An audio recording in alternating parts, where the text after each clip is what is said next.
اعوذ باللہ من الشیطان الرجیم بسم اللہ الرحمن الرحیم اللہم وفقنا لما تحب وترضى واجعل عاقبۃ امورنا خیرا ولا تکلنا الی انفسنا طرفۃ عین ابدا۔ آپ سب جانتے ہیں کہ اس وقت جو جنایت انجام دی گئی ہے،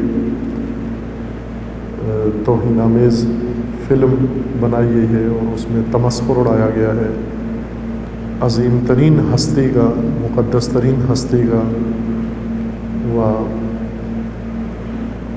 اس مقام کا جس کی تعظیم کا خدا نے حکم دیا ہے، وہ تمام بشریت کو اس کی تعظیم کرنی چاہیے۔ یہ توہین در حقیقت ایک جس طرح اس کو رنگ دینے کی کوشش کر رہے ہیں پردہ ڈالنے کے لیے کہ آزادی بیان ہے اور ایک فلم ہے اور ایک عام سی نارمل سی چیز ہے، اگر توہین بھی ہے تو معمولی سی توہین ہے۔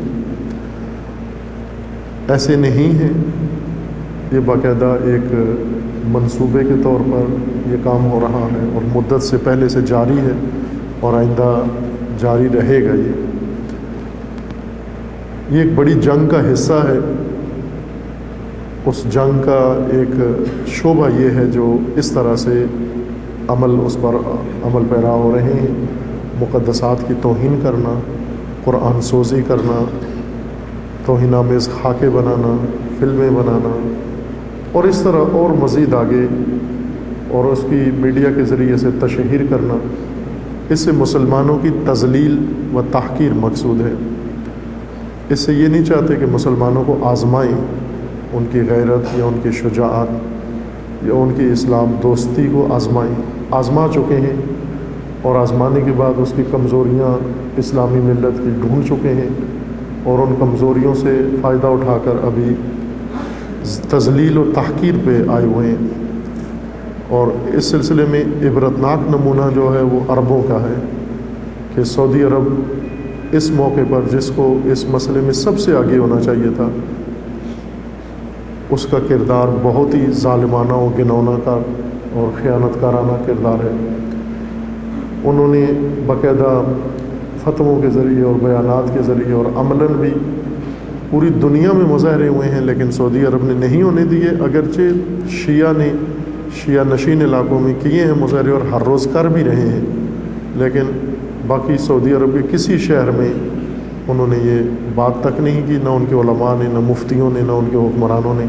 اگر کی بھی ہے تو وہ یہ کہ سفارت خانوں پہ حملے نہ کیے جائیں اور ریلیاں نہ نکالی جائیں۔ ریلیاں نکالنا حرام ہے۔ اب اس سے ظاہر ہو گیا ہے کہ ان کو رسول اللہ سے کوئی محبت نہیں ہے، رسول اللہ کا کوئی احترام و تقدس نہیں ہے۔ صحابہ کا کہیں زیادہ تقدس ان کے دلوں میں ہے بجائے رسول اللہ کے۔ اور شیعہ بھی اب اگر ہم دیکھیں تو مجموعی طور پر اہل بیت کو رسول اللہ پر ترجیح دیتے ہیں عملی طور پر۔ اگر کوئی اہل بیت کی شان میں گستاخی کرے تو فوراً بپھر جاتے ہیں، اور سنی یا سنیوں کا خاص طبقہ اور صحابہ کے بارے میں کوئی توہین آمیز کوئی حرکت ہو تو اس پہ فوراً گروپ بنا لیتے ہیں، قتل عام شروع کر دیتے ہیں، واجب القتل شروع کر دیتے ہیں صحابہ کے توہین کرنے والے کو، لیکن رسول کی توہین کرنے والے کو وہ کسی قسم کا وہ بلکہ تحفظ دیتے ہیں۔ یعنی یہ در واقع اس جنگ کا حصہ ہیں، ان کے اس منصوبے کا حصہ ہیں یہ۔ باقی عرب دنیا بھی ایسا ہی ہے، اگرچہ چند عرب ممالک میں ایک عکس العمل ظاہر ہوا ہے، جیسے لیبیا میں ہوا ہے، ٹیونس میں ہوا ہے یا دیگر شہروں میں، لیکن جس طرح عرب دنیا کو ہونا چاہیے تھا اس طرح سے انہوں نے کوئی حرکت نہیں کی۔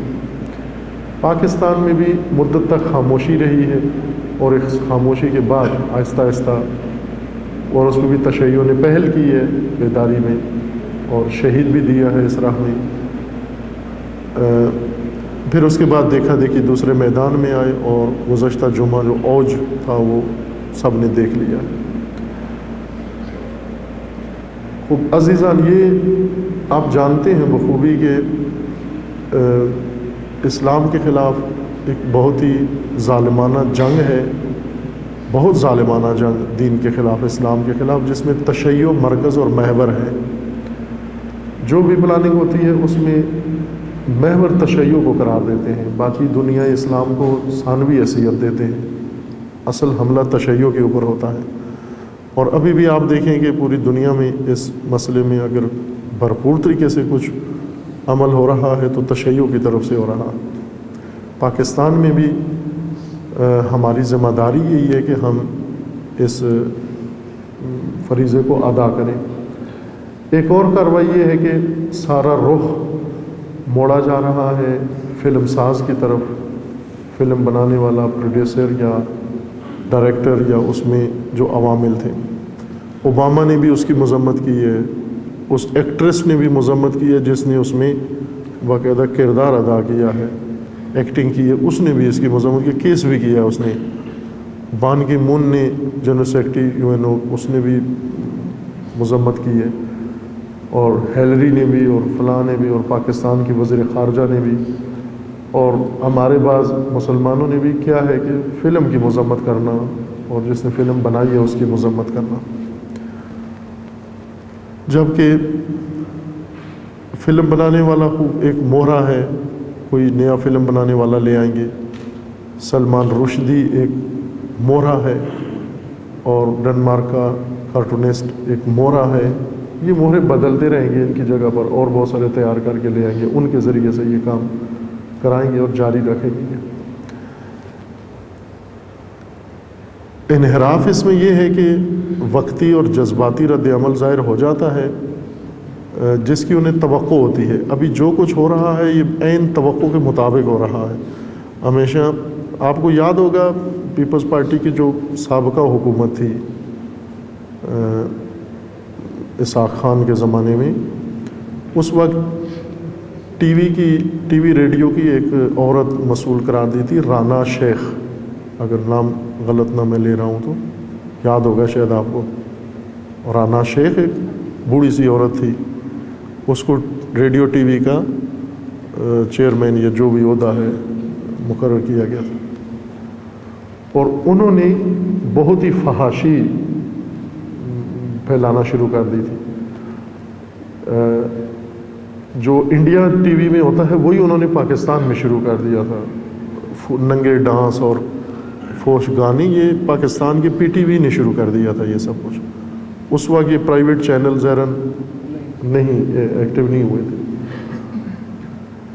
تو بعد میں احتجاج شروع ہو گیا کہ یہ تو پاکستان PTV بہت غلط مناظر پیش کر رہا ہے۔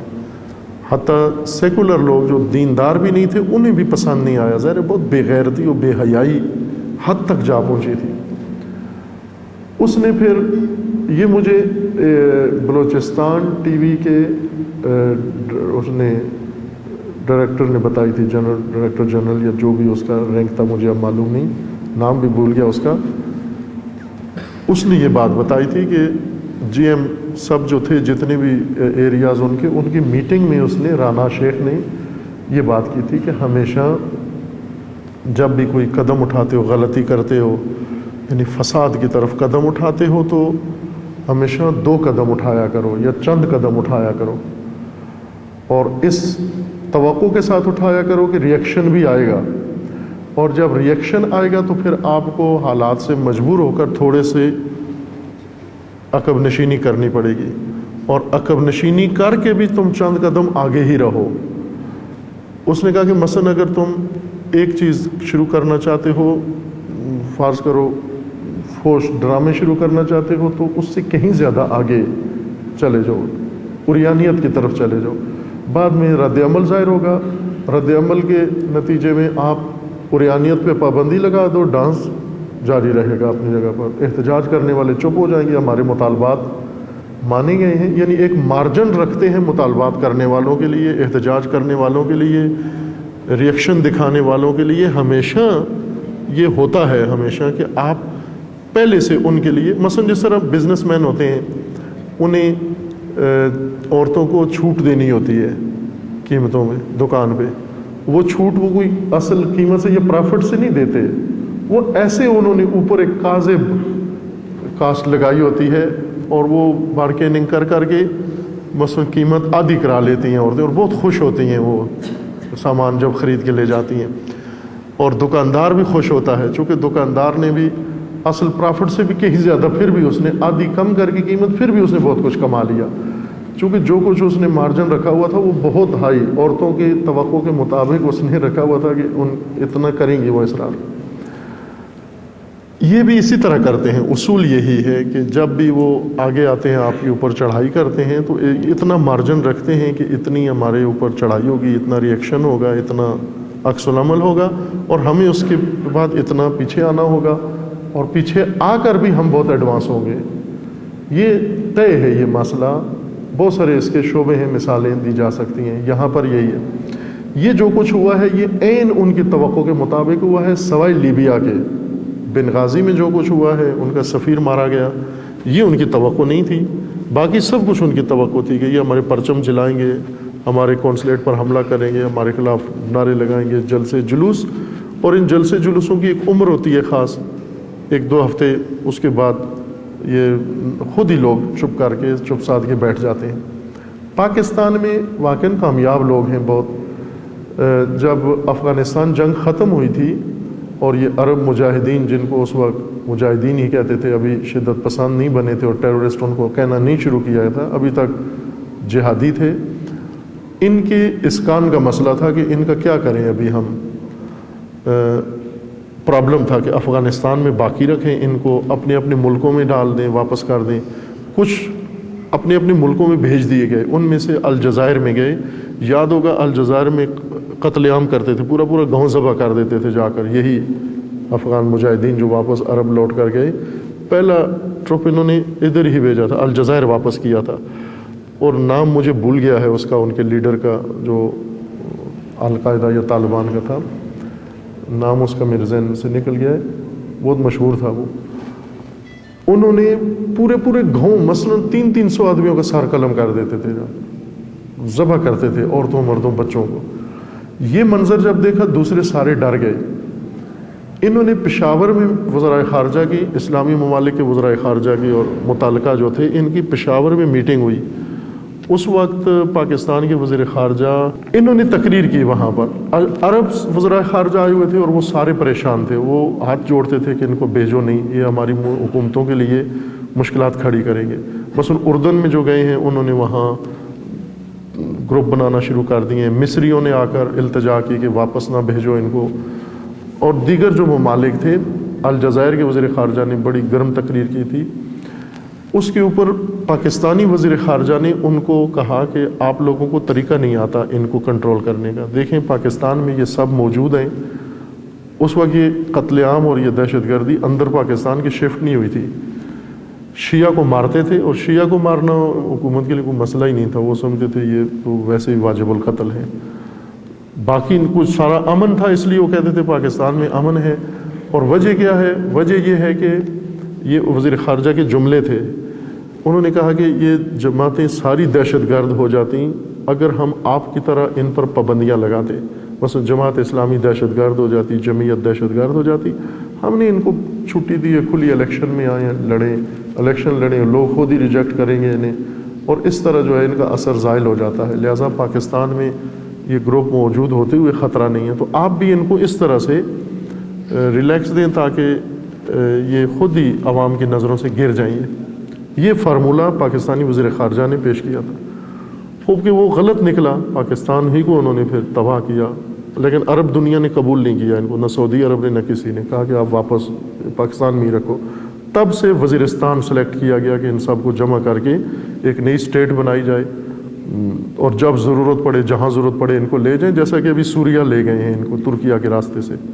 ترکی نے ابھی پاکستان کے اندر باقاعدہ شروع کیا ہے کام، یعنی وایا ترکیہ یہ سارے پہنچ چکے ہیں، جن میں سے کل پرسوں کی خبر ہے کہ 300 افغانی، ازبک اور تاجک، تقریباً اور بھی چند قومیتیں ہیں، یہ پرسوں کی خبر میں نے پڑھی کہ 300 کے قریب حلب میں یہ وزیرستانی تھے جو مارے گئے ہیں، یہاں سے جو انہوں نے شفٹ کیے ہیں ترکیہ کے ذریعے سے۔ غرض یہ کہ یہ ان کے فارمولے ہیں کہ ہم خود میدان دیں، لوگوں کو آئیں، بڑاس نکالیں اپنی، اور پھر خود ہی ٹھنڈے ہو جاتے ہیں، ہمیں کنٹرول کرنے کی ضرورت نہیں ہے۔ یہ جو جمعے کو انہوں نے کیا اسی حکمت عملی کے تحت کیا کہ انہیں پتہ تھا کہ یہ لاوا ہے بنا ہوا، اور اس کو ایک دفعہ کھلی چھٹی دو اور یہ توڑ پھوڑ کریں، سارا کریں، پھر اس کے بعد آرام ہو جائیں گے۔ اور ایسا ہی ہو رہا ہے آہستہ آہستہ۔ وہ چونکہ عوام سمجھتے ہیں ہم نے جو کرنا تھا کر دیا، بس ایک دن چھٹی منا لی رسول اللہ کے نام پر اور جلاؤ گرو کر دیا، بینک جلا دیے، جو لوٹنا تھا لوٹ لیا، بس عشق رسول میں یہ سارا کام ہو گیا۔ اور اصل جو مجرم ہے وہ محفوظ ہو گیا ہے اور اس کو اگلی کارروائی کی تیاری کی مہلت مل گئی ہے۔ کام جو ضروری ہے ہونا وہ یہ کہ اس چیز کا رخ، چونکہ پاکستان میں شدید نفرت موجود ہے امریکہ سے، اتنی نفرت، میں لاہور کی میٹنگ میں بھی کہا تھا کہ ہماری اکثر عمر ایران میں گزری ہے، پڑھتے رہے وہاں پر، جوانی وہیں ساری گزر گئی۔ اور ایرانی بہت انقلابی ملک ہے، امریکہ سے دشمن ہے امریکہ کا، امریکہ کے مقابلے میں ہے، یعنی ایران سے زیادہ ظاہر ہے کوئی بھی نہیں ہے امریکہ کے مقابلے میں جو ڈٹا ہوا ہو، اکڑا ہوا ہو۔ لیکن عوام کی سطح پر جتنی نفرت پاکستان میں ہے اتنی ایران میں نہیں ہے عوام کے اندر امریکہ کے بارے میں۔ پاکستان میں سب سے زیادہ نفرت امریکہ کے متعلق پائی جاتی ہے، لیکن اس نفرت کا نتیجہ کوئی بھی نہیں نکلتا۔ اس کے باوجود امریکہ مسلط ہے پاکستان پر، ذلیل ترین حالت میں پاکستان کو امریکہ لے آیا ہے۔ فوجی ہمارے مار دیتے ہیں، معذرت بھی نہیں کرتے، ڈرون حملے۔ اپنے ملک میں اتنی آزادی نہیں ہے امریکہ کو جتنی پاکستان میں آزادی ہے اس کو۔ اپنے ملک میں کچھ بھی نہیں کر سکتے، ایک گاڑی رانگ روٹ پہ نہیں چلا سکتے۔ یہ اوباما چلائے چلان ہو جائے گا، دوسرا چلائے چلان ہو جائے گا۔ پاکستان میں آتے ہیں، لاہور میں بندہ مار کے آرام سے چلے جاتے ہیں، سعودی عرب دیت دے دیتا ہے اس کو۔ جو مرضی یہ کر رہے ہیں یہاں پر، ہر کام اپنے، اور جرت نہیں ہے کسی کے اندر کہ ان کو کوئی بات کر سکے۔ ابھی وزیر خارجہ گئی ہماری وہاں، ابھی آئیے واپس آئیے، شاید آ گئی، اس نے جا کر سب امریکہ کی مظلومیت ظاہر کی، دفاع کیا، اور اس نے کہا یہ نفرت ساری فلم کے خلاف ہے، امریکہ کے خلاف نہیں ہے۔ اور کتنی خوشی اس دن میں نے دیکھا، جتنے بڑے اخبار ہیں اہم، سب میں مین سرخی یہ لگی ہوئی تھی کہ سینٹ میں پاکستان کی امداد کے مسترد ہونے کا بل نامنظور ہو گیا مثلا۔ اور انہوں نے بل پیش کیا ہوا تھا نا، وہ کیا تھا ہینڈ لے کے، کس نے، اس شکیل افریدی کی وجہ سے، اور وہ بل رد کر دیا انہوں نے 80 ووٹ دے کر۔ اس بات کی خوشی، جشن منایا گیا پاکستان میں، اخباروں نے، میڈیا میں، اور سیاسی حلقوں نے اور بیوروکریٹس نے جشن منایا اس کا کہ یہ بل مسترد ہو گیا ہے اور اب امداد ملے گی ہمیں۔ خوب اس حد تک پاکستان کو انہوں نے ذلیل کر دیا۔ اس وقت ہماری فورسز، ہماری حکومت، ہمارے عوام، ہمارا ملک، اس قدر انہوں نے اس کو توہین حد تک پہنچا دیا ہے کہ کوئی احساس عزت نفس اس کے اندر موجود نہیں۔ اور یہ کام جو انہوں نے کیا، یہ بھی در حقیقت تذلیل کی طرف ایک قدم اٹھایا ہے، تذلیل کرنا چاہتے ہیں اور زیادہ مزید۔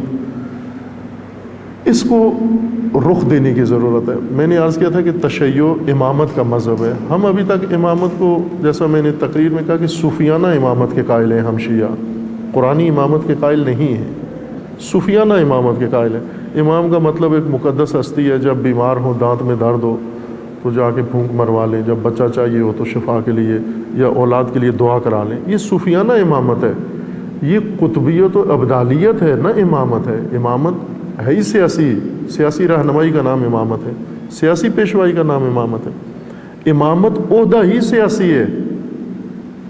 خوب اگر مثلا ہم آ کر کہیں کہ جنرل، بریگیڈیئر، نام آتے ہی پتہ چل جاتا ہے کہ یہ عسکری عہدہ ہے نا۔ یہ آپ کو کہے کہ نہیں یہ عسکری عہدہ نہیں ہے، یہ دعا لکھنے والے کو بریگیڈیئر کہتے ہیں، یہ نماز جنازہ پڑھانے والے کو مثلا بریگیڈیئر کہتے ہیں۔ کہتے ہیں دماغ خراب ہے تمہارا، بریگیڈیئر اس کو کہتے ہیں، تو ریاضتیں اور چلے کاٹنے والے کو کہتے ہیں مثلا۔ اس کا نام سنتے ہی سب کو پتہ چل جاتا ہے کہ یہ عسکری شعبہ ہے۔ اگر کوئی کہے فلاں مثلا پروفیسر، اب یہ تعلیمی شعبہ ہے۔ اگر کوئی کہے مثلا منسٹر، اب یہ سیاسی شعبہ، انتظامی شعبہ ہے۔ نام سے ہی پتہ چل جاتا ہے کہ کس شعبے سے تعلق ہے نا، اس کا کس فیلڈز کا ہے یہ رینک۔ امامت کیا رینک ہے جو اللہ نے مقرر کیا ہے؟ اس پہ غور کریں، خود لفظ امامت کافی ہے امامت کو سمجھنے کے لیے۔ اصل کوئی اور دلیل نہیں چاہیے ہمیں امامت کے لیے. مکتب امامت کا مطلب یہ نہیں ہے کہ ہم امامت کے قائل ہوں اور ائمہ کے ذریعے ہم جنت جا پہنچیں. مکتب امامت کا مطلب یہ ہے کہ اس مکتب نے پوری بشریت کی امامت کرنی ہے، اس نے امامت کرنی ہے، یہ پیشرو مکتب ہے. اور یہی ہمارے غلطی جو بڑوں نے کی ہے اور پہلے لوگوں نے کی ہے، وہ یہ امامت چھوڑ کر تقیے میں چلے گئے، امامت چھوڑ کر گوشہ نشینی میں چلے گئے، امامت چھوڑ کر اقتدا شروع کر دی انہوں نے دوسروں کی. یہ بہت بڑی غلطی کی ہم نے. ہم پاکستان میں تشیع پر اس وقت کمر شکن دباؤ ہے، تشیع کے اوپر 4-5 کروڑ عوام ہیں ہم جیسا مشہور ہے، وہ کتنا دباؤ ہے ہمارے اوپر. واقعاً بہت بڑا دباؤ ہے تشیع کے اوپر، ہر لحاظ سے دباؤ ہے. اس وقت ہر شیعہ سہما ہوا ہے، ہر ایک ڈرا ہوا ہے، ہر ایک خطرے میں ہے، ہر ایک جان کو خطرہ، مال کو خطرہ، عزت کو خطرہ، مذہب کو خطرہ، مراکز کو خطرہ، ناامنی ہے. کوئی شیعہ سکون چین اس کو نہیں ہے. یہاں پر آئے دن خبریں، ہمیشہ منتظر ہیں ابھی کہیں سے کلنگ کی خبر آ جائے. اس دباؤ سے کیسے نکلیں گے ہم؟ ابھی کرتے ہیں جی یہ کریں وہ کریں فلاں کریں. اس دباؤ سے نکلنے کے لیے ہے کہ تشیع تقیہ سے نکلے اور امامت کی حالت میں آئے، امامت کی پوزیشن میں آئے. امامت کے لیے خدا موقع دیتا ہے، فرصتیں دیتا ہے، اور جو فرصتوں سے فائدہ اٹھائیں خدا ان کی مدد کرتا ہے.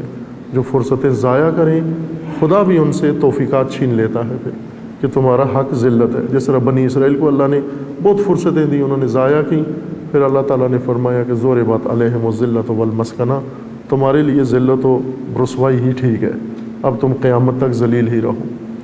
خوب ہمارے پاس مکتب امامت ہے. مکتب امامت کا مطلب یعنی پیشوا، آگے آگے رہنا، لیڈ کرنا، قیادت کرنا. اب آپ دیکھیں دنیا میں اس وقت تشیع کس طرح ابھر رہا ہے، دباؤ کے باوجود ابھر رہا ہے. سعودی عرب کا تشیع جاگ پڑا ہے.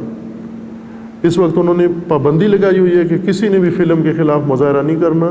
تمام شیعہ نشین علاقے، دمام، قطیف، فلاں فلاں، ایک ایک کر کے سب نہ رات کو سوتے ہیں نہ دن کو، قیام کی حالت میں ہے. وہ پاکستان آزاد ملک ہے، ہم قانون کے دائرے کے اندر رہتے ہوئے ہم کریں یہ کام.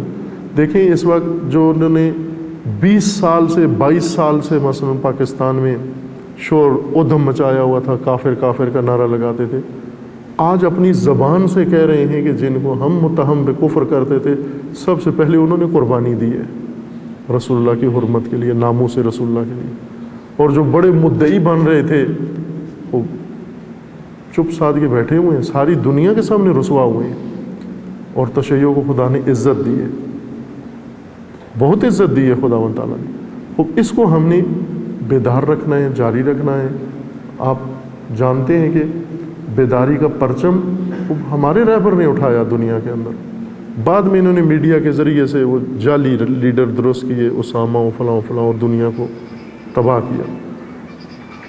پاکستانیوں کو بارہا فرصت ملتی ہے لیکن ضائع کر دیتے ہیں، جذبات میں ضائع کر دیتے ہیں، احساسات میں ضائع کر دیتے ہیں، ریئیکشن میں ہی ضائع کر دیتے ہیں. باقاعدہ طور پر سوچ سمجھ کے پلان کر کے کسی حکمت عملی کے تحت حرکت ہم نہیں کرتے، اس لیے دباؤ میں بھی رہتے ہیں، نقصان بھی اٹھا رہے ہیں اور کوئی کردار بھی اپنا ادا نہیں کر رہے ہیں. ہم سہارا لیتے ہیں کسی دوسرے کا، اس کا سہارا لیں، اس کا سہارا لیں. ابھی سارے شیعہ سوچ رہے ہیں ووٹ کس کو دیں، اس کو ووٹ دیں، اس فلاں کو، اس کو ووٹ دیں تاکہ ہم بچ جائیں. یہ پارلیمنٹ میں ہمارا دفاع کرے گا، وہ پارلیمنٹ میں ہمارا، یہ تنکوں کا سہارا لینا ہے. اور تنکے سیلابوں سے نہیں بچا سکتے جب تک انسان خود اپنے پاؤں پہ مضبوط کھڑا نہ ہو. اس کے لیے ضروری ہے کہ یہ بیداری امت کے اندر پیدا ہو، تشیع کے اندر. اور یہ ان کی حماقت سے آپ کو بہت بڑا موقع مل گیا ہے کہ اس وقت آپ آئیں، اٹھے میدان میں، اور تمام باقی امت مسلمہ، سنی شیعہ، سب کو لائیں میدان کے اندر اور آغاز کریں کہ رہبر معظم نے اور جاج کو خطاب جو کیا، اور جاج جب روانہ ہو رہے تھے تو یہی کہا کہ شیعہ سنی ختم کرو، اور اس وقت سب مل کر دین کا دفاع اور ناموس رسالت کا دفاع کرو، حج میں بھی اور پوری دنیا کے اندر بھی کرو. خوب ظاہر ہے کہ بلووں سے یہ مسئلہ حل نہیں ہونے والا ہے، بیداری سے حل ہونے والا ہے. یہ آپ کو پتہ ہے کہ مغربی ممالک کی صورتحال سٹرکچر ایسا ہے کہ عوام ہی سے دبتے ہیں اور کسی سے نہیں دبتے، نہ کسی فوج سے دبتے ہیں، نہ کسی حکومت سے دبتے ہیں، نہ کسی میڈیا سے دبتے ہیں، کیونکہ یہ سب ان کے اپنے ہتھیار ہیں، ان ہتھیاروں کو دوسروں کے خلاف استعمال کر رہے ہیں، تو ظاہر ہے یہ ان کے ہتھیار ہیں، ہم یہ ہتھیار ان پر نہیں استعمال کر سکتے، ہم کبھی بھی ان سے اسلحے کی جنگ نہیں جیت سکتے، ہم کبھی بھی ان سے مثلا انٹرنیٹ کی جنگ یا میڈیا کی جنگ نہیں جیت سکتے، چونکہ امام وہ ہیں میڈیا کی دنیا کے، لیکن عملی دنیا کے امام ہمیں کہا گیا ہے، اگر عوام ان کے مقابلے میں نکل آئے پھر ان کے چھکے چھوٹ جاتے ہیں، عوام کا سامنا نہیں کر سکتے، نہ اپنے عوام کا نہ دنیا کے عوام کا سامنا نہیں کر سکتے۔ اب دیکھیں پاکستان میں عرصے سے سب کچھ ہو رہا ہے لیکن عوام میں کوئی رد عمل نہیں ہوتا، مثلا لوڈ شیڈنگ ہے، میں ایک جگہ گیا، سردیوں میں گیا تھا اور سخت سردی تھی وہاں، رات رکے وہاں اور بڑی بری حالت، سب سے وہ سردی تو الگ چیز تھی، وہ جو اندھیرا گپ اندھیرا تھا وہ گاؤں تھا، صبح سرات کا پہاڑی علاقہ، بہت سخت سردی جہاں پر گرم پانی سے وضو کرنا بھی مشکل تھا، لیکن یہ حالت تھی وہاں سردی میں، کئی کمبل اور رضائیاں جتنی تھیں 4 5 لپیٹی ہوئی سب نے باہر، کیا وہ ایک مسئلہ تھا، لیکن سب سے بڑا مسئلہ یہ تھا نظر کچھ نہیں آتا تھا، وہاں دکھائی کچھ نہیں دیتا تھا، بجلی آتی تھی 2 گھنٹے کے لیے، وہ بھی مسلسل نہیں آتی تھی، آدھ گھنٹے کے لیے آتی تھی، یعنی دن کو زور کو آدھ گھنٹہ آتی تھی، پھر عصر کو آدھ گھنٹہ آتی تھی، پھر عشاء کو آدھ گھنٹہ آتی تھی، پھر نصف شب کو آدھ گھنٹہ، پھر اس طرح آدھ گھنٹہ مکمل 2 گھنٹے آتی تھی، اور آدھ گھنٹے کے لیے جب بجلی آتی تھی تو وہ اتنے خوش ہوتے تھے وہ لوگ، حد ان کے چہرے کھل جاتے، مسکراتے اور خوشیاں کرتے کچھ بھی نہیں تھے، صرف ایک دوسرے کو کہتے آ گئی ہے بس آ گئی ہے۔ میں انہیں یہ کہتا تھا کہ تم 2 گھنٹے جو بجلی آئی ہے اس پر اتنے خوش ہو، اور یہ 22 گھنٹے جو غائب ہے اس پہ تمہیں ذرا ملال نہیں ہے، اس کی تمہیں بالکل پرواہ نہیں ہے، یہ 22 گھنٹے جو نہیں ہے، اور 22 گھنٹے کے ساتھ سمجھوتا کر لیا ہے تم نے، اس آدھ گھنٹے کا جشن منا رہے ہو تم۔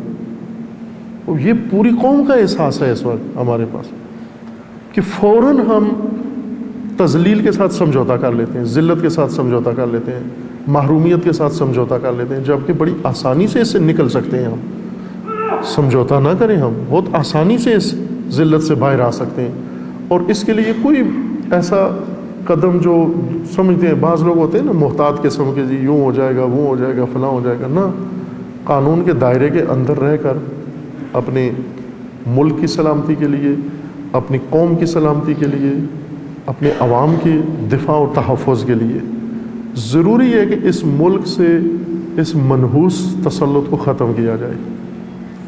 یہ نہیں کر سکتے، دیکھ لیں آپ پاکستانی فوج اس وقت میرے خیال میں سب سے زیادہ پاکستانی فوج چاہتی ہے کہ امریکہ کا سایہ ختم ہو، جو باہر تاثر پڑتا ہے ہمیں، شدید احساس فوج کے اندر ہے کہ یہ ختم ہو تسلط ان کا اس ملک کے اندر سے، لیکن نہیں کر سکتے، مجبور ہیں، بے بس ہیں۔ حکومت یہ حکومت تو نہیں چاہتی، لیکن ممکن ہے کوئی حکومت آئے جو چاہتی ہو کہ یہ ختم ہو جائے، نہیں کر سکتے ختم، یہ اگر ہو سکتا ہے تو عوام ختم کر سکتے ہیں، عوام میں اندر بھی بیداری سے ختم ہو سکتا ہے۔ بیداری بھی کبھی بھی کسی اور مسلک سے توقع نہ رکھیں سوائے تشیع کے، تشیع منبع بیداری ہے، تشیع مرکز بیداری ہے، تشیع مذہب بیداری ہے، اور اب وقت آ گیا ہے کہ اب دیکھیں اس وقت بعض سیاسی لیڈر، میڈیا سب نے آ کے کہا قائد اعظم شیعہ تھے، پاکستان شیعوں نے بنایا ہے، شیعہ کو مارنا پاکستان کو مارنا ہے، سب بول پڑے، بیانات دینے لگے اس کلنگ پہ۔ وہ 25 سال بعد 25 سال چپ بیٹھے رہے ہو تم، اس وقت تمہارا ضمیر نہیں جاگا، اس وقت کوئی تمہیں ہمدردی نہیں ہوئی، اس وقت کچھ بھی نہیں تمہارے ذہنوں میں آیا، اب 25 سال بعد کیوں بولنا شروع ہوئے ہو؟ وہ مجبور ہوئے ہیں بولنے پر، اور یہاں خطرے تشیع کے لیے یہاں پیدا ہوتے ہیں۔ ہم ان حمایتی بیانوں میں بڑے خطرے موجود ہیں، کیوں؟ تشیع کے ہضم ہونے کے خطرے موجود ہیں، تشیع کے غرق ہونے کے خطرے موجود ہیں ان حمایتی بیانوں کے ذریعے سے۔ تشیع کی شناخت ختم ہو جائے گی، یہاں پر بٹ جائیں گے، تقسیم ہو جائیں گے ہم، اور ہمارے امام یہی لوگ بن جائیں گے، یہ دوسرے لوگ ہمیں استعمال کریں گے ان کے لیے۔ اس لیے ہمیں ضروری ہے کہ ایک اپنا تشخص پیدا کریں، ایک اپنے لوگوں کے اندر کوئی مورل اپ کریں، ان کو احساس ہو اب وقت آ گیا ہے کہ یہ پھرے، یہ حالات جو 25 سال تشیع پہ ظلم و ستم ہوا ہے یہ حالات پلٹا کھائیں۔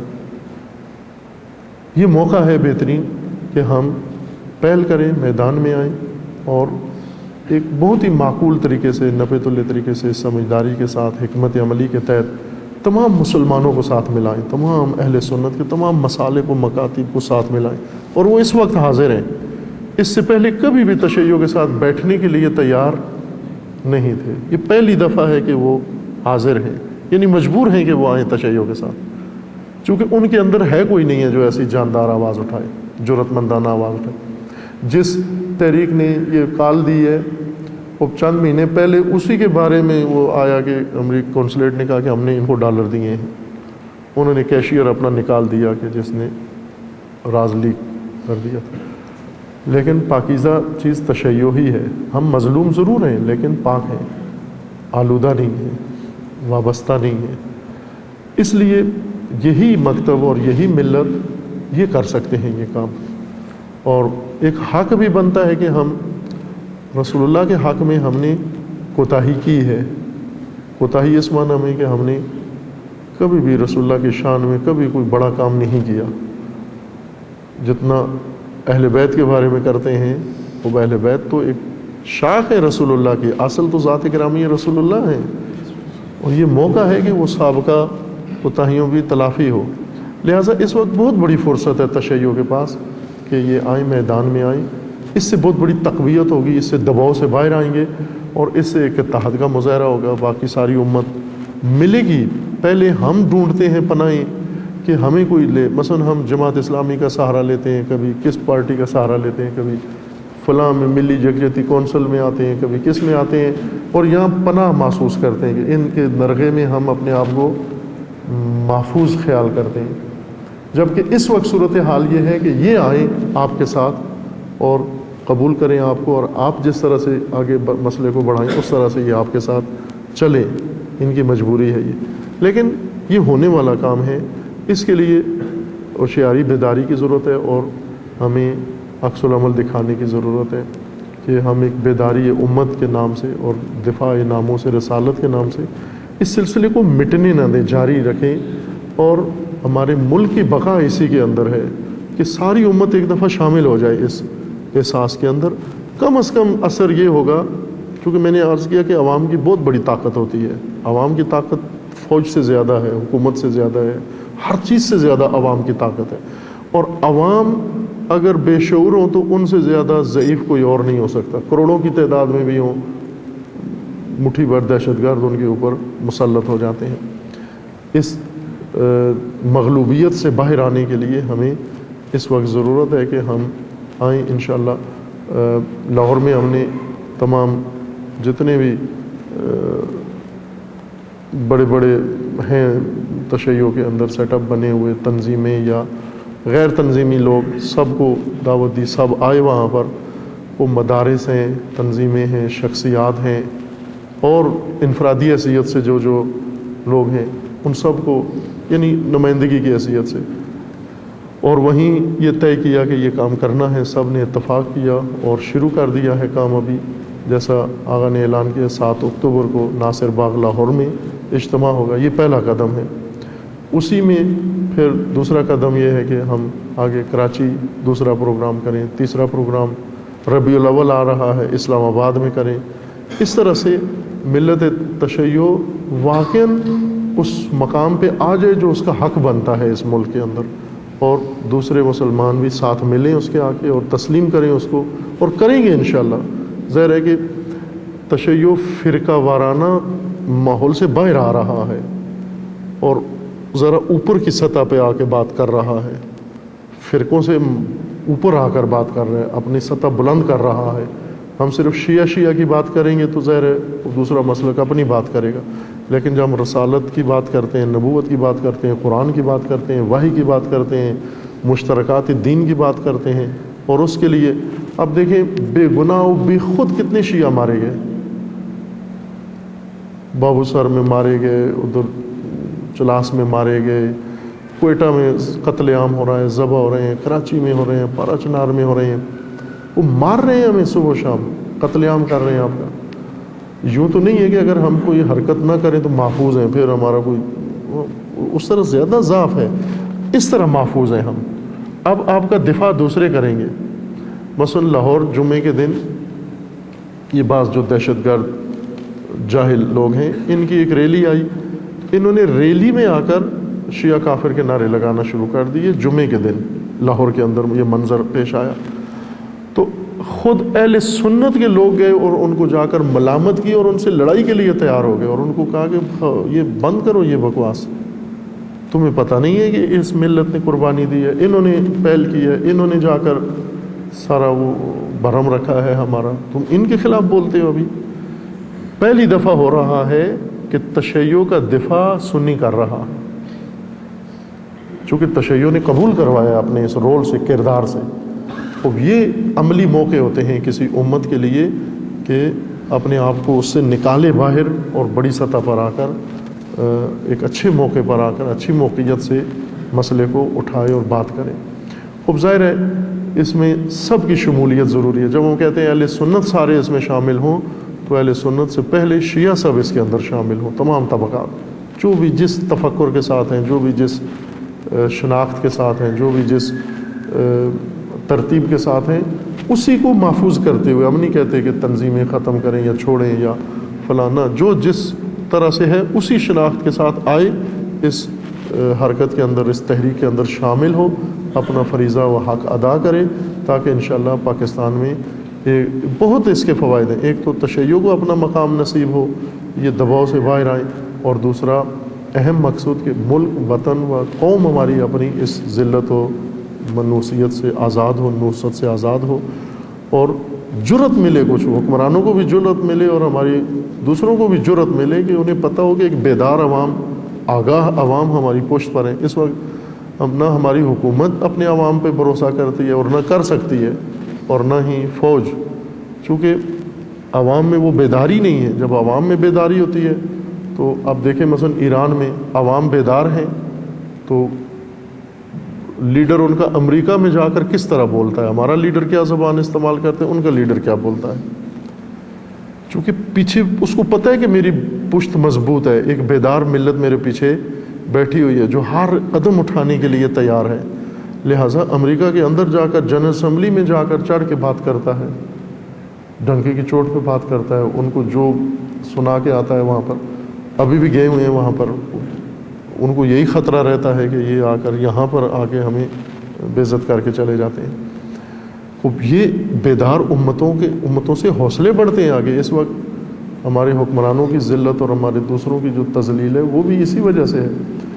یہ موقع ہے جس سے ہم فائدہ اٹھائیں گے انشاءاللہ، اور جو شرعی دینی فریضہ ہے وہ بھی ہمارے اوپر عائد ہوتا ہے، اس کو بھی ہم انشاءاللہ، اور اس کو خاموش نہ ہونے دیں، اس شعلے کو، اس کو مسلسل رکھیں، چونکہ جذباتی رد عمل سے نہ کوئی اثر پڑتا ہے، نہ اس کو سیریس لیتے ہیں۔ ابھی تک انہوں نے نہیں لیا سیریس اس کو، یعنی ابھی تک انہوں نے اس کو نہیں ہٹایا، نیٹ سے نہیں ہٹایا، ابھی تک آزادی بیان کے تحت کہتے ہیں ٹھیک ہے، جو بنی ہے صحیح بنی ہے، غلط ہے لیکن ٹھیک ہے، آزادی بیان کے تحت اچھی بنی ہے، آزادی اس سے ثابت ہوتی ہے۔ ابھی تک نہیں آئے اس نقطے کے اوپر کہ وہ باقاعدہ معذرت کریں، معافی مانگیں، اس کو ہٹائیں، آئندہ کے لیے عہد کریں کہ ہم یہ کام نہیں کریں گے۔ یہ اس وقت کریں گے جب ان کے خلاف ایک سیلاب امڑے گا، پوری دنیا کے اندر سیلاب اٹھے گا۔ پاکستان میں جو ماحول ہے، غلط کاموں کے لیے اس سے فائدہ اٹھایا، جب ملک جلانے کے لیے فائدہ اٹھا لیتے ہیں، فرقہ واریت کے لیے فائدہ اٹھا لیتے ہیں، قتل عام کے لیے فائدہ اٹھا لیتے ہیں، دشمنی کے لیے فائدہ اٹھا لیتے ہیں، لیکن کسی تعمیری کام کے لیے اس پوٹینشل سے فائدہ نہیں اٹھاتے۔ یہ ایک تعمیری تحریک ہے بیداری کی، جس سے سب کا فائدہ ہے، ملک کا بھی، قوم کا بھی اور دین کا بھی اس کے اندر فائدہ۔ اور سب سے مین چیز عرض کیا کہ ایک تشیع کو سر اٹھانے کا موقع ملا ہے اس وقت، دبے ہوئے تشیع کو، سرکوب شدہ تشیع کو پاکستان میں سر اٹھانے کا موقع ملا ہے، اور اس سے ہم فریضہ ادا کریں۔ فرصت ضائع کرنا عقل مندی نہیں ہوتی، ایسی فرصتیں کبھی نہیں ملیں گی۔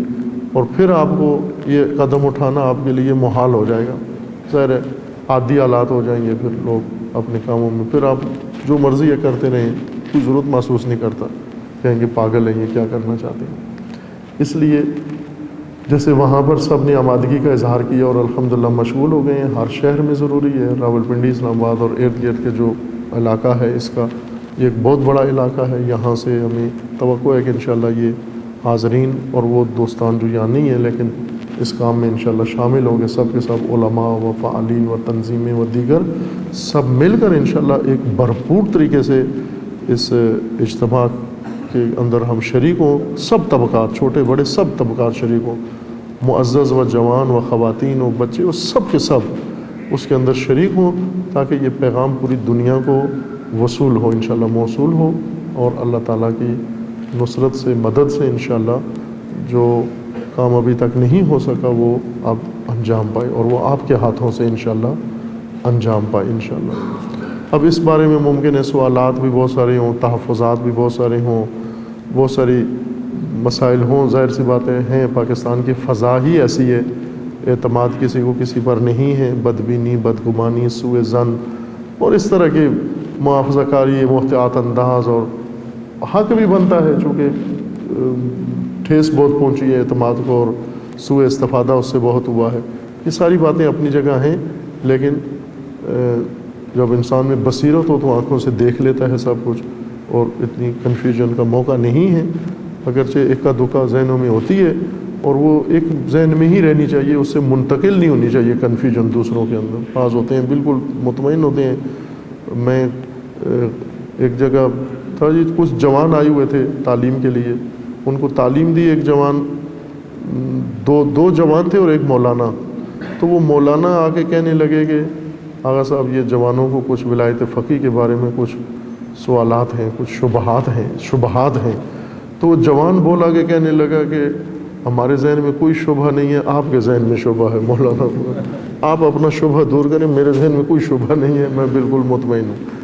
لہٰذا کسی ایک آدھ ذہن میں تشویش ہوتی ہے، الجھن ہوتی ہے، وہ سب کے ذہن میں منتقل کر دیتا ہے، سب کو مشوش کر دیتا ہے۔ ان کو قرآن خناس کہتا ہے کہ یوسوس فی صدور الناس، جو لوگوں کے ذہنوں کو بھی الجھا دیتے ہیں، پریشان کر دیتے ہیں، مطمئن لوگوں کو بھی مردد کر دیتے ہیں۔ تو یہ ایک تخریب ہے، ذہنی تخریب ہے ایک قسم کی، یہ درست عمل نہیں ہے۔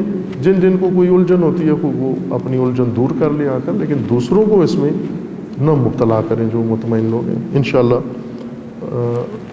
بھروسہ کرتے ہوئے، توکل کرتے ہوئے ذات خدا پر اور سایہ عنایت امام زمان اجل اللہ تعالی فرج الشریف میں، کہ اس وقت سب سے زیادہ مجروح دل قلب ناظرین امام زمان ہے اس توہین کا، اور ہم باعث بنیں گے قلب امام کو شاد کرنے میں اور خوشحال کرنے میں انشاءاللہ، کہ امام کا دل کتنا خوش ہوگا اگر یہ بیداری امت انشاءاللہ شروع ہو جائے۔ امید ہے کہ راولپنڈی اسلام آباد کے مومنین و معززین جو یہاں موجود ہیں اور باقی بھی حضرات سب مل کر انشاءاللہ ایک نہضت شروع کریں گے پہلے مرحلے میں اسی پروگرام کے اندر، اور پھر عرض کیا کہ پھر ایک تسلسل کے ساتھ ہوگا۔ بعد میں محرم آ رہا ہے، محرم کے لیے بھی باقاعدہ پھر بیٹھ کے سوچ سمجھ کے کہ محرم کے اندر ہم کس طرح سے اس مسئلے کو اٹھائیں، یہ نہ ہو کہ وہی سکوت کے ساتھ روٹین کی باتیں کر کے محرم گزر جائے اور یہ موضوع درے کا درا رہے۔ بعد میں ربیع الاول آ رہا ہے، ربیع الاول ہے ہی رسالت کا مہینہ ہے، اس مہینے میں ایک خاص برنامہ تشکیل دیا جائے اور اس کو آگے بڑھایا جائے۔ یہ سب بعد کے کام ہے، سارے آج رات یا ابتدائی مرحلے میں نہیں ہوتے، کچھ موضوع جان بوجھ کے چھوڑ دینے چاہیے، اپنے وقت پر کرنے چاہیے۔ لہٰذا پہلا مرحلہ ابھی یہی ہے کہ لاہور میں جو طے ہوا ہے انشاءاللہ سب نے مل کے وہاں آنا ہے، تو اس کے لیے سب مل کے کوشش کریں، آگاہی کی اور اطلاع رسانی کریں، سب کو باخبر کریں کہ انشاءاللہ اللہ تعالیٰ اس کا آپ کو صلہ اس دنیا میں دے گا اور انہی ایام میں دے گا، اور وہ صلہ بہت عظیم ہے، اور وہ صلہ ہے تشیع کا، غربت و مظلومیت سے باہر آنا، اسلام کا، پاکستان کا اس ذلت سے باہر آنا، ملت پاکستان کا، اور یہ آغاز ہے انشاءاللہ اس نقطے کے لیے جو چاہیے پاکستان کے اندر، جس کی طرف حرکت ہونی چاہیے۔ ہم اپنے اندر خود اعتمادی پیدا کریں، یہ نہ کہیں کہ یہ کام ہم سے نہیں ہوتا، یہ تو کسی اور کو کرنا چاہیے۔ یہ ان کو نہیں کرنا جو امبیسیوں سے پیسے لیتے ہیں، جو انہی کے مورے ہیں اور جو انہی سے کھاتے پیتے ہیں. ہماری نگاہیں ان کی طرف ہوتی ہے کہ یہ عمران خان کرے گا، یہ فلاں کرے گا. یہ ان کا کام نہیں ہے. یہ ان کا کام ہے جن کا مکتب ان کو یہ سکھاتا ہے. کربلائیوں اور عاشورائیوں کا کام ہے. امام حسین علیہ السلام کس لیے نکلے؟ کسی ناموس کے دفاع کے لیے نکلے. وہ ناموس دین ہی تھا، ناموس رسالت ہی تھی. امام سجاد علیہ، میں یہ آخری جملہ کہتا ہوں کہ ایک شخص نے کربلا کے بعد مدینے میں امام چہارم کو تانا دیا. ایک کہا کہ یہ اتنا جو آپ نے شور کیا اور اتنا وہ کیا اور مروائے بندے اور شہید اور یہ سارا اسلامی امت کے اندر یہ کیا وہ کیا. اس نے بہت تانا کے ساتھ گفتگو کی. اس شخص نے حاصل کیا ہوا؟ آپ کو نتیجہ کیا نکلا؟ کچھ قبریں کربلا میں، کچھ ادھر، کچھ اسیر. کیا نتیجہ نکلا؟ آپ کو کیا ملا؟ کیا؟ امام نے آسمان کی طرف دیکھا اور زور کے وقت تھوڑا سا نزدیک تھا. امام نے کہا ادھر کھڑے ہو جاؤ، ابھی میں بتاتا ہوں. تو اس نے سمجھا کہ شاید سوچ کے جواب ڈھونڈ رہے ہیں، میرا سوال بہت سخت و پیچیدہ و گہرا ہے اور ان کو جواب بن نہیں پڑ رہا، اس لیے مہلت مانگ رہے ہیں. امام نے کہا تھوڑی دیر رک جاؤ. ابھی کھڑے رہے اور وہ وقت چند لحظے تھے وہ گزر گئے اور زور کی اذان شروع ہوئی مسجد النبی میں. اور جب وہ مؤذن پہنچا اشہد ان محمدن رسول اللہ، تو امام نے فرمایا یہ نتیجہ ہے ہمارے قیام.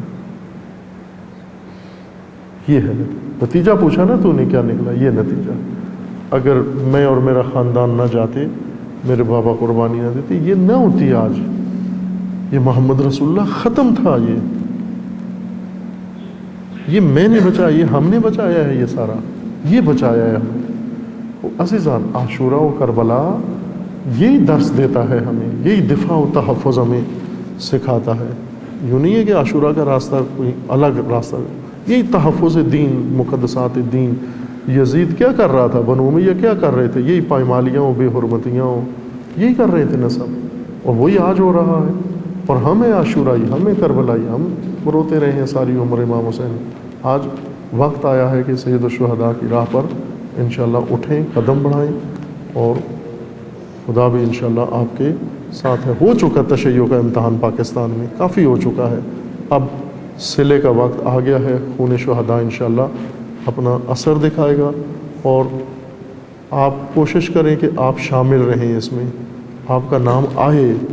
آپ کا ہمارا نام نہ ہو. یہ نہ ہو کہ عاشورہ میں نیزت عاشورہ شروع ہو جائے، سید الشہداء پہنچ جائیں کربلا میں، اور ہم یا مکہ میں طواف میں مشغول ہوں، یا مدینے میں نماز میں مشغول ہوں، یا یمن میں تجارت میں مشغول ہوں، یا مصر میں بزنس میں مشغول ہوں، یا کوفہ میں سازش میں مشغول ہوں.